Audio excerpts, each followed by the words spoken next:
Eu sou Ed Renekiewicz e Correlê é o meu podcast.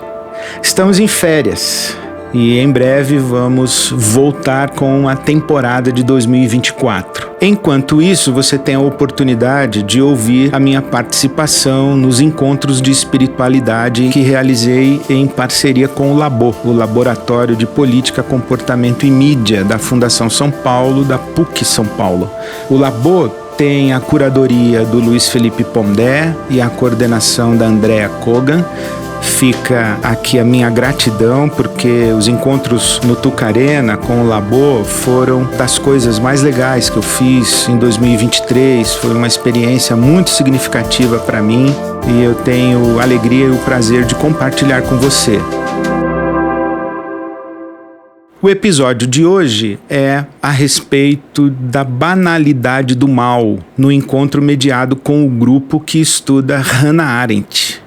Então, Hannah Arendt é a banalidade do mal, esse conceito extraordinário que vem da experiência de Hannah Arendt no julgamento de Eichmann, de Adolf Eichmann em Jerusalém. Um conceito que foi muito revolucionário para a época. E até hoje se estuda a banalidade do mal. Que mal é esse? Onde está esse mal? Onde ele se manifesta? E como a gente supera esse mal banal? E nesse episódio eu trato das dimensões do mal e da maldade até chegarmos no mal banal. Então desejo que você seja inspirado ao ouvir sobre o mal a fazer um caminho do bem. Desejo que seja útil para você, inspirativo para a sua vida. Divirta-se, bom proveito.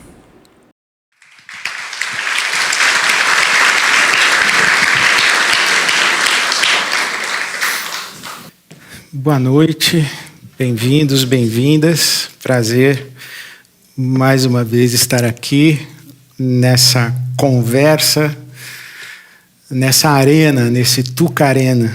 Para mim isso aqui é um sonho, né? Porque uma quarta-feira à noite, já é quarta, né? Quarta-feira à noite, a gente conversando sobre mal, bem, banalidade do mal, num espaço acadêmico, num templo da arte, né? O Tucarena é um templo da arte também. E fazer esse diálogo com todas essas vozes que se misturam aqui, né? A Fundação São Paulo, a PUC, o Labo, a filosofia, a espiritualidade, a pastoralidade, a teologia, tudo isso misturado. Então, e a gente está aqui reunido para falar sobre isso, nesse espaço, né? Nós não estamos no lugar da religião, mas nós estamos falando de coisas profundamente religiosas e espirituais. E para mim é um sonho, uma alegria, e aí a minha gratidão ao Labo, ao Pondé, à Andrea, ao grupo de pesquisa, Adriana, obrigado mesmo. Falar ou comentar a banalidade do mal, eu queria localizar todo mundo do que eu quero falar, de onde eu falo e por que falo. Então, localizando historicamente, a Andrea já nos deu Eichmann em Jerusalém, julgamento, a participação de Eichmann no horror que foi o Holocausto. Então, a gente tem ali um criminoso, alguém que cometeu um crime hediondo, sendo julgado, e Hannah Arendt vai acompanhar esse julgamento para fazer uma cobertura jornalística. E ali ela sai com essa expressão, e na verdade eu acho até que ela nem usa banalidade do mal, ela usa só a palavra banal. No texto dela, banal, aparece o banal. E aqui a gente está discutindo banalidade do mal. Então saiu dali, 1961, Jerusalém, Eichmann no banco dos réus e Hannah Arendt observando. Agora, por trás disso tudo, eu queria buscar e tentar fazer um fio sobre o próprio conceito de mal. Conceito de mal. Quero falar sobre isso. Falar do mal em 5 dimensões, ou 5 dimensões do mal, até a gente chegar nesse mal que a Hannah Arendt chamou de banal. E quero fazer isso lembrando, não precisaria, Mas vou lembrar que eu sou pastor e sou teólogo, e eu vou puxar a brasa muito para minha sardinha. Eu não estou no grupo de pesquisa do Labo, eu não estou na universidade. Eu venho de fora desse lugar, da reflexão filosófica e de toda a reflexão acadêmica. Eu venho do púlpito da minha igreja. Eu venho do púlpito da minha igreja. Eu venho do meu gabinete pastoral. Oh! Sensacional! Eu vou explicar. Se tiver paciência, eu vou explicar. Então, assim, eu venho de fora desse... Eu venho de fora desse debate todo da academia sobre mal, banalidade do mal, mas, ao mesmo tempo, eu venho de muito dentro desse lugar aí. Talvez eu possa reivindicar que eu estou mais dentro da discussão de banalidade do mal do que o próprio grupo de pesquisa de Hannah Arendt, e eu arriscaria dizer, do que a própria Hannah Arendt. Por quê? Porque nós estamos no Ocidente, e o Ocidente ele é naturalmente identificado, classificado como judaico-cristão. A gente não fala de mal sem buscar na primeira página da Bíblia Sagrada mal. De onde vem a ideia de mal? Vem do texto bíblico sagrado, vem do mito da queda, do mito de Adão, vem do mito da criação. Não se fala de mal no Ocidente sem falar de Paulo apóstolo, Saulo de Tarso, sem se falar em Santo Agostinho. E toda a discussão filosófica posterior é uma discussão que vai debater com a teologia e tentar encontrar um lugar não religioso, não sagrado, não teologal para falar sobre mal. Então eu quero puxar para cá e falar das 5 dimensões do mal até chegar na Hannah Arendt. Para mim, a primeira dimensão de mal é o mal possível, o mal como possibilidade. O mal é uma possibilidade no mito da criação. O que diz o mito da criação? Estou usando o mito com respeito ao ambiente. O mito da criação diz que o ser criador decide criar e criar um outro ser à sua imagem e semelhança. Esse ser, à imagem e semelhança do Criador, é um ser livre. Livre no sentido de criado com a possibilidade de virar as costas para o Criador. O mal é uma possibilidade inerente à criação e ao mundo conforme nós o conhecemos. A pergunta, não dava para ter criado um mundo sem o mal? Esse aqui não. Esse aqui exige o mal como possibilidade. Não teríamos conceito de alteridade sem a possibilidade do mal. Não teríamos conceito de compaixão, misericórdia, perdão. Não teríamos conceito de liberdade sem incluir o mal como possibilidade. O mal é possível. Ele não é real. Ele é possível. No mito criador. Lembrando que no mito da criação, no jardim do Éden, a árvore do conhecimento do bem e do mal não é a única árvore. Existe uma outra árvore ali no jardim. É a árvore da vida. O ser criado, ele não está diante do bem e do mal. Ele está diante da vida e da morte. O texto sagrado vai dizer o seguinte, olha, se você comer da árvore do conhecimento do bem e do mal, você morre. Agora, se você comer da árvore da vida, é outra experiência existencial completamente diferente. O comer da árvore do conhecimento do bem e do mal pode ser interpretado teologicamente como apropriar-se da prerrogativa de decidir o que é bem e o que é mal. Não é que ao comer da árvore do conhecimento do bem e do mal, a criatura adquire conhecimento ou adquire consciência do bem e do mal. Não é isso. Porque se a criatura não tem consciência de bem e mal, ao comer, não pode ser julgada por ter comido. O comer da árvore do conhecimento do bem e do mal é tomar nas mãos a prerrogativa de definir o que é bem e o que é mal, às expensas da relação com o Criador. Se eu como da árvore da vida, eu me ligo diretamente à fonte da vida e, na linguagem, na lógica do entendimento ali, eu me ligo ao Criador e passo a conviver com o mal possível, mas sem trazer para a realidade o mal que é possível. Eu tenho o mal possível, mas ele não é real. Da mesma forma que no Criador, o mal é possível, mas ele não é real. Comer da árvore da vida é vincular-me ao Criador e passar a conviver com a possibilidade do mal, mas sem a realidade do mal.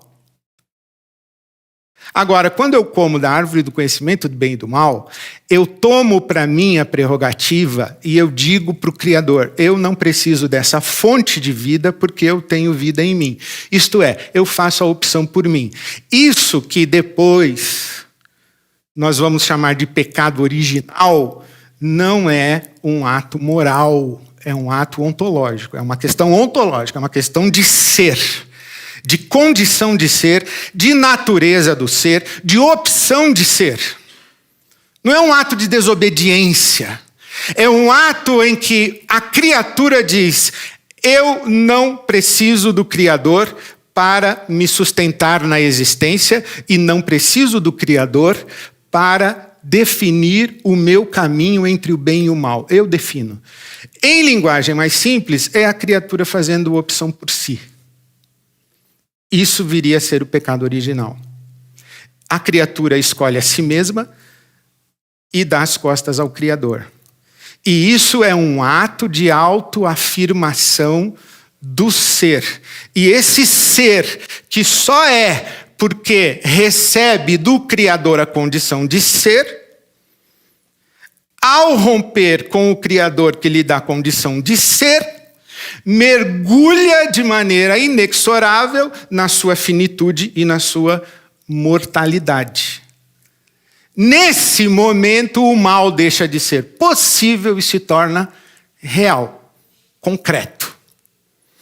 E os teólogos e os filósofos depois, e aí podemos até chegar em Kant, que a Hannah Arendt conversa muito com Kant, vai discutir teologia moral ou filosofia moral com o pensamento do Kant. Quando essa criatura mergulha na sua finitude, na sua mortalidade, ela não comeu da árvore da vida. Ela mergulhou aqui. O mal se torna real, é que a teologia vai dizer que o mal ele não é apenas possível, mas o mal é radical. Radical por quê? Porque agora ele faz parte de mim, ele está entranhado na minha natureza. O mal não é só uma possibilidade, ele é uma radicalidade e, mais do que isso, ele se torna inevitável. O mal radical é o mal inevitável. Se a criatura convivia com a possibilidade, ela poderia fazer o mal, mas não necessariamente.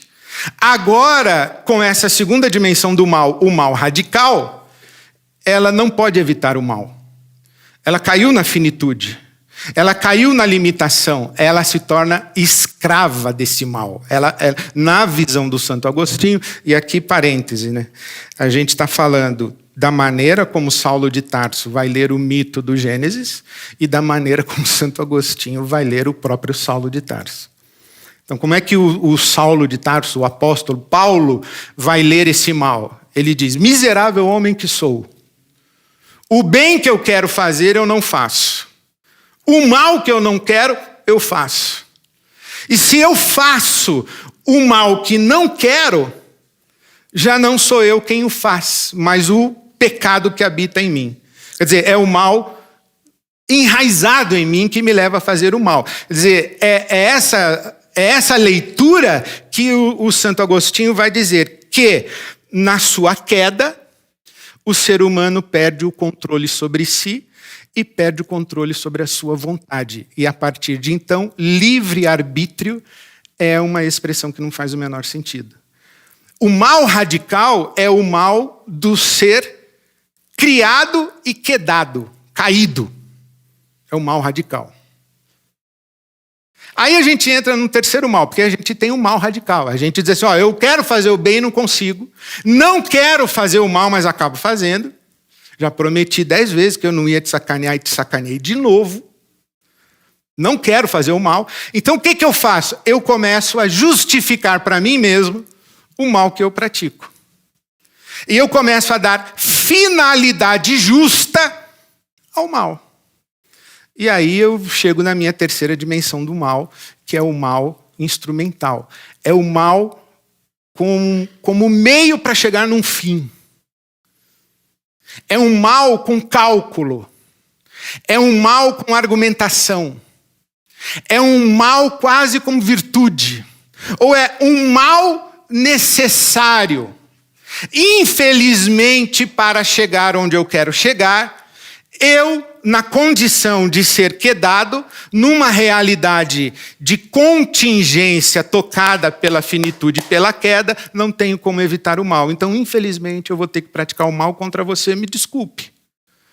Se fosse possível eu chegar no mesmo objetivo que pretendo chegar, sem praticar o mal, eu chegaria. Mas não é possível. Nós estamos na contingência, nós estamos na finitude, nós estamos numa realidade, novamente, teologicamente observando, nós estamos numa realidade quedada, caída, em que o mal está enraizado. Não dá para viver assim. Então, num mundo, ou numa realidade não ideal, não dá para a gente viver de maneira ideal. Então, eu vou praticar o mal e vou pedir desculpas, inclusive, às vezes. Eu vou tentar não praticar, vou tentar praticar menos. Mas, para defender os meus fins, eu vou acabar praticando mal. E outra, essa é a inteligência, por exemplo, do Kant, que ele vai dizer o seguinte, que o mal é a subordinação da opção por si. Não, é a subordinação da lei à opção por si. Entre respeitar o certo, o justo e fazer o bem e cuidar de mim, eu vou sempre cuidar de mim.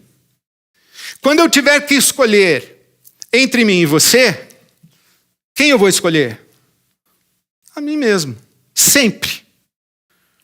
Por quê? Se um dia eu tive que escolher entre mim e o Criador e escolhi eu mesmo, você acha que diante de você eu vou escolher você e não eu?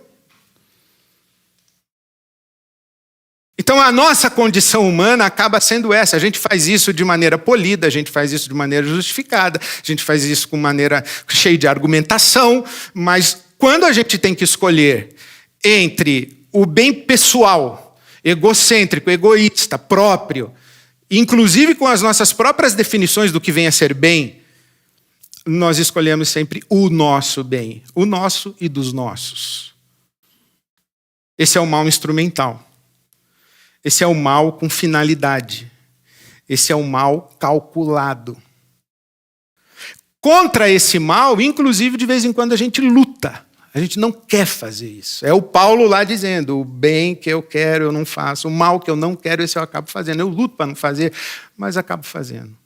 O mal instrumental, ele está muito bem exemplificado com a palavra do sumo sacerdote Caifás, quando diante do Sinédrio, que é o tribunal religioso do judaísmo de então, dos dias de Jesus, Caifás se levanta e diz o seguinte: esse Jesus, que pretende ser o Messias, está se tornando popular demais. Ele está conquistando o coração de muita gente. Isso vai dar ruim. Quando o imperador romano ficar sabendo que há um Messias popular numa colônia romana e o governador, o preposto do imperador, não fez nada, O imperador vai passar o cerol no Messias, no povo do Messias, mas vai passar o cerol também no governador romano, em você, Pilatos. Então tem a famosa frase de Caifás: é melhor que morra um só homem do que toda uma nação. Olha o mal instrumental. Pode ser, ou até poderia ser, sabe, lá, estou agora conjecturando, que o Caifás até gostasse do tal Jesus de Nazaré. Fala assim, pô, eu gosto de você, não tenho nada contra você, mas convenha comigo que é melhor morrer só você do que todo mundo. Está vendo o mal instrumental? É o mal inevitável. Tem pior do que isso? Tem. Que é a quarta dimensão do mal, que é o mal diabólico. É o mal absoluto. Estou dialogando com o Kant bastante. Eu acho que eu li bastante Kant por causa da tal da Hannah Arendt. Ele diz assim, que a santidade é a convergência entre o dever e a vontade. Quando o que é justo, o que é certo, o que é bom, o que é bem, e é aquilo que eu devo fazer, coincide com o que eu quero fazer, e aquilo que eu devo fazer, eu o faço não porque devo, mas porque é uma expressão de mim. Então, por que você não mente? Não, porque se a minha mulher me pegar mentindo, eu estou ferrado. Se o fisco me pegar mentindo, eu estou ferrado. Se a Polícia Federal me pegar mentindo, eu estou ferrado. Então, aqui não tem virtude. Mas quando eu digo, por que você não mente? Eu falo, eu não minto porque eu não sou mentiroso. Porque mentir não tem nada a ver comigo. Mentir me agride. Mentir não é uma expressão do que eu sou. Aí tem virtude. É a ação justa como expressão do ser, não como imposição do dever. O oposto se faz verdadeiro. É o mal praticado a partir de uma condição de existência tão maligna que fazer o mal é tão natural ao que o pratica quanto tossir é natural para o tuberculoso. Ou quanto a laranja é natural para a laranjeira. Quer dizer, o mal absoluto, o mal diabólico, é esse mal que é praticado, cometido, e ele veio nessa espiral de descida, de decadência, em que o mal possível se torna mal radical, de radical ele se torna instrumental, e eu instrumentalizo tanto a prática do mal em que, de tal maneira que não apenas o mal que eu pratico é deletério para a minha realidade, para você, para o Brasil, para o mundo, para o sei lá quem, o mal ele passa a ser deletério para mim mesmo. Ele me altera, ele altera a minha estrutura de ser. De tal maneira que em algum momento praticar o mal me é absolutamente natural. Esse é o mal absoluto. A prática do mal me degenerou tanto que eu não apenas pratico o mal, eu sou malvado. Então a gente chega em 1961, Eichmann, Hannah Arendt, seu bloquinho de notas, e ela olhando para a cara do sujeito, e aqui estou dando asas à minha imaginação, Arendt diz o seguinte: isso não é mal radical, isso não se explica pelo mal instrumental e não se explica pelo mal absoluto. Porque o grande problema da Hannah Arendt, que ela levanta para nós, é que Eichmann não é um demônio, não é um monstro, não é um desumano. Eichmann é, na linguagem da Hannah Arendt, um sujeito comum, é uma pessoa comum. Ela diz, eu não estou diante de um demônio, eu não estou diante de um monstro. Ela diz, o mal monstruoso não foi feito por um monstro. Foi feito por um homem banal, medíocre, por um burocrata. por um sujeito que praticou o mal e nem se deu conta de que estava praticando o mal. Não é que ele julgou o que estava fazendo, muito embora ele vai justificar que ele faz como cumprimento do dever, dando uma sugestão de que ele pensou sobre o que ele estava fazendo, mas não. O que a Hannah Arendt percebe é que ele pratica o mal sem ter refletido sobre o mal que estava praticando. Ele faz no piloto automático. Não é que ele julgou que aquilo era mal e mesmo assim escolheu praticar o mal.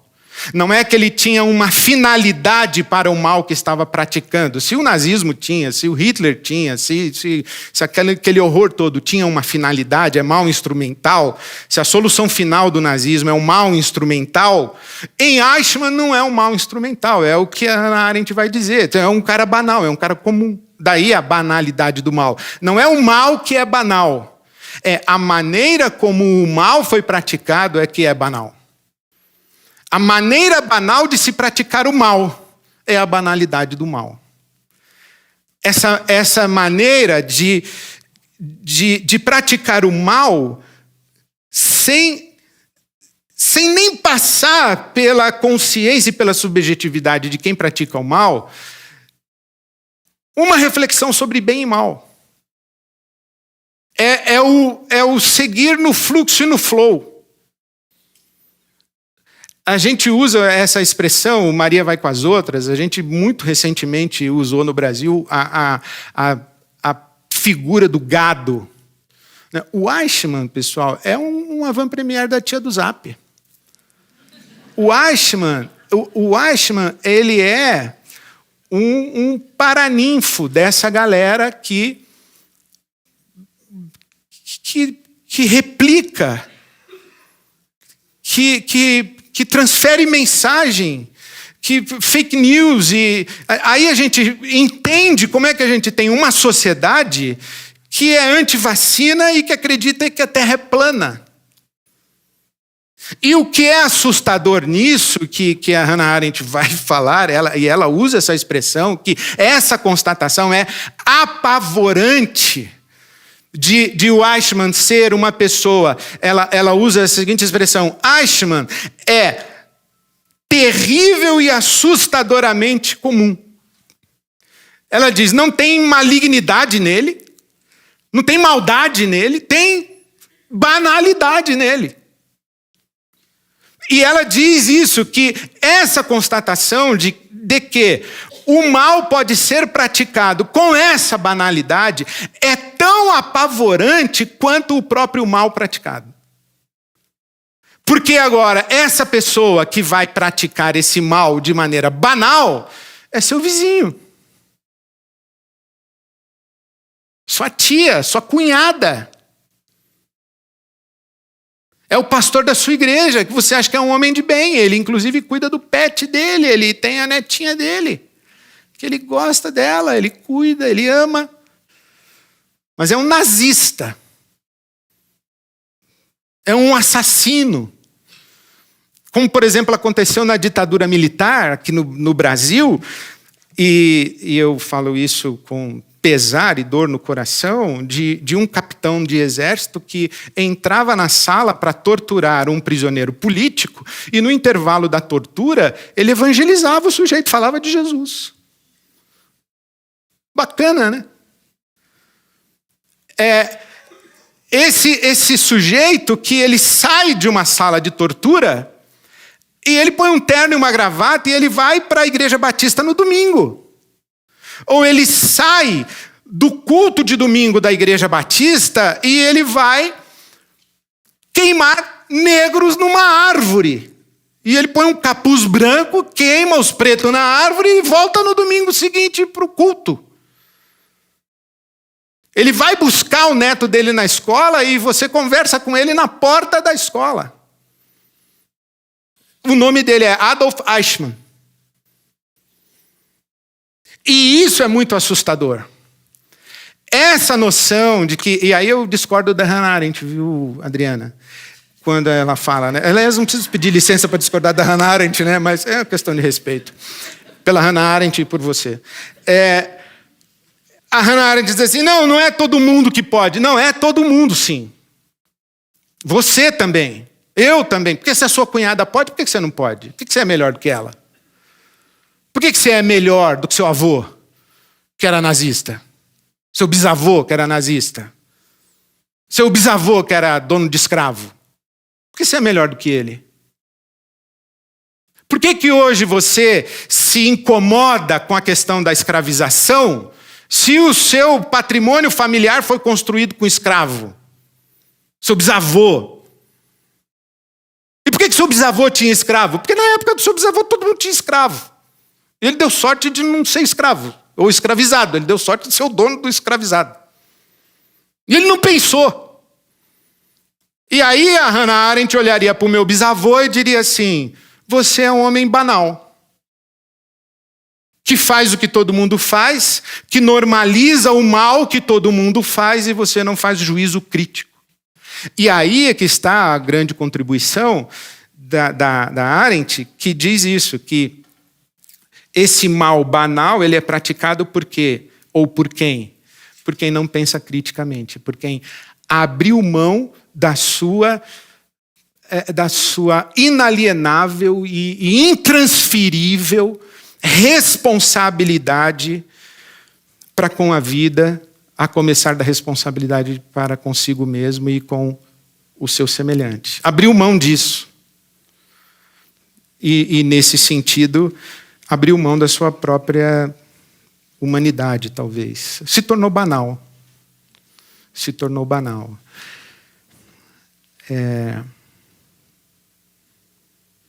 Não pensar.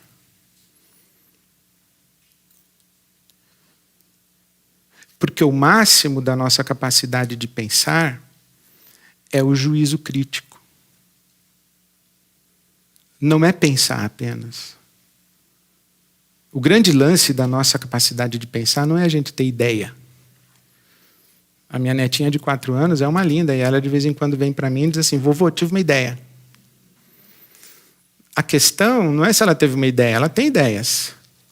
A questão é se ela consegue enxergar que ela está num mundo em que não somente ela tem ideias. A questão é se ela consegue fazer juízo de valor das ideias. A questão é se ela consegue colocar as ideias, as outras ideias, em diálogo.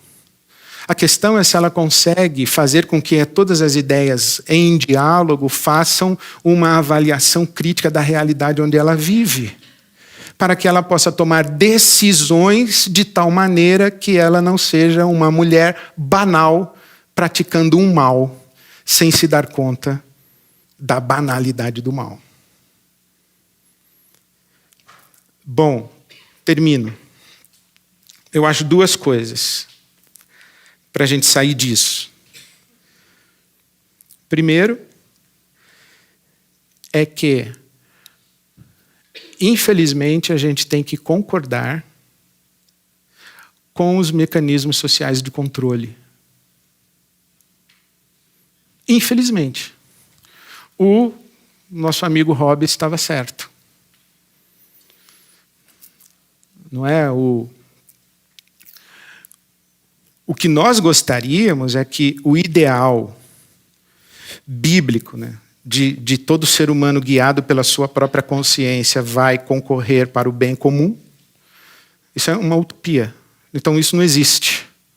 Então a gente faz defesa de direitos humanos, a gente tem tribunal, a gente tem lei, a gente tem legislação, a gente tem educação, a gente vai criando ambientes coletivos para que esse ser humano cujo mal lhe é enraizado, esse ser humano viciado em instrumentalizar o mal, esse ser humano com potencial de degeneração, ele encontre no coletivo um ambiente que pode atenuar a maldade que ele é capaz de fazer e de colocá-lo num caminho de bem coletivo. Então, sim, nós temos que levantar bandeiras e fazer piquetes, e ir para a rua, e ir para a arena pública debater, para a gente construir uma sociedade onde os mecanismos de controle funcionem e que as instituições que favoreçam o coletivo sejam fortalecidas e não solapadas. Somente desculpa a expressão, também preciso pedir desculpa, mas sou educado. Só um idiota quer concentração de poder na mão de uma pessoa só, ou de um grupo só, ou de um partido só. Só um imbecil não entendeu ainda que o poder precisa ser coletivo e precisa estar em disputa constante. E que todo poder concentrado na mão de um só vai resultar numa ação tirânica e maldosa, maligna e diabólica e destrutiva.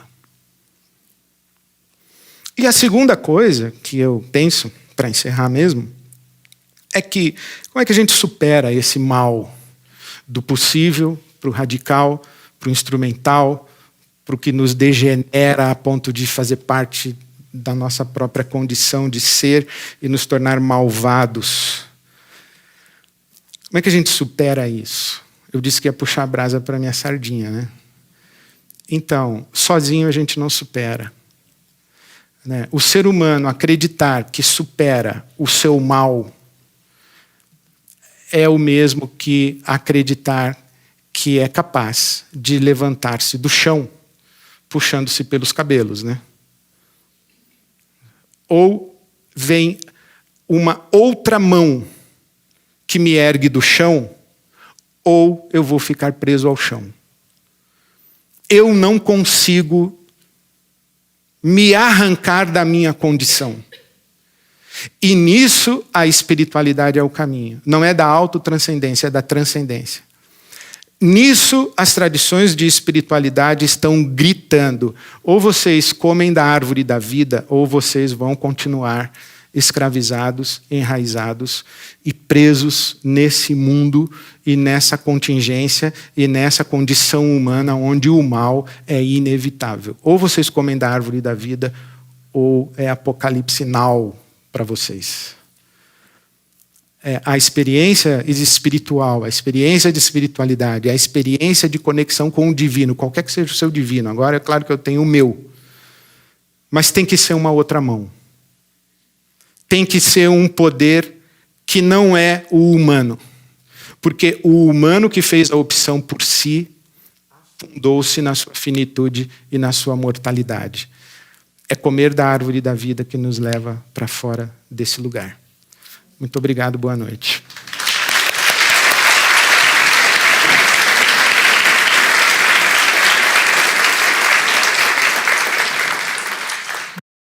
Espero que esse episódio tenha sido útil para você, tenha despertado a sua reflexão, tenha acrescentado na sua reflexão. E eu desejo muito que a gente se encontre eventualmente no Tucarena nessa temporada de 2024. Fique atento nas nossas mídias sociais, nas nossas redes, que nós vamos divulgar os encontros mensais de espiritualidade que realizamos junto com o Labor, o Laboratório de Política, Comportamento e Mídia da Fundação São Paulo, da PUC São Paulo. Eu sou Ed René Kivitz e Correlê é o meu podcast.